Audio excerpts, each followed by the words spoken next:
In movies, you frequently see characters interacting with the elderly. Often they're their parents or their grandparents, or they volunteer at a nursing home because they're a good Samaritan. I've never been particularly close to my grandparents. I only have one remaining, and I probably see her twice or 3 times a year. Most of the time I spend talking to her is me being appalled at her class warfare and blatant racism. So you can say we don't really have a solid connection. Junior year, I had to do a project about the civil rights movement in which I had to go and interview somebody who was alive during that time. And by alive during that time, I mean also conscious of the events that were going on, so they couldn't be 5 years old, they had to be 20 or something like that. And I don't really know people who are old, my neighbors aren't old, and I don't have connections with them. So I went to a nearby retirement home and asked the receptionist if there was somebody there who she thought would be willing to speak to me and tell me stories and do an hour-long recorded interview. And she immediately said, "Oh, I know, you need to talk to Lester." He was 102 years old and thrilled to be interviewed. He later explained to me that he didn't really have any family or friends. He told me he kind of felt trapped by the retirement community, that he didn't really feel like he had anything in common with the people he was living with. He wasn't interested in forming relationships with those people, so he mostly kept to himself.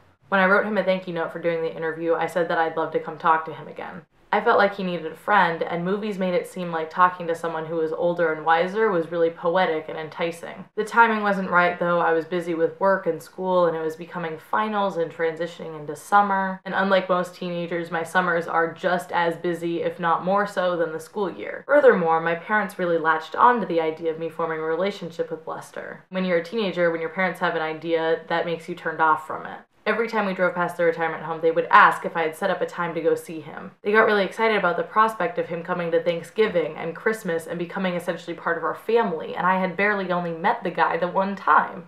Then my dad said something that basically solidified that I didn't want to go see Lester again. He said, "Look, you gotta go do it soon because he won't live forever." Now, I'm not someone who fears starting something just because I know it will end. I recognize that things don't have to be eternal to be worthwhile. But there was no way I could handle going to visit Lester and always wondering whether that time would be our last time speaking to each other. I knew I would always be wondering if 102 was the oldest he would ever be. I know that there are a lot of things I could have learned from him, and sometimes I regret not forming a relationship with him, but at the time that was just too much for me to handle, and I'm kind of glad I didn't. I'll see you tomorrow.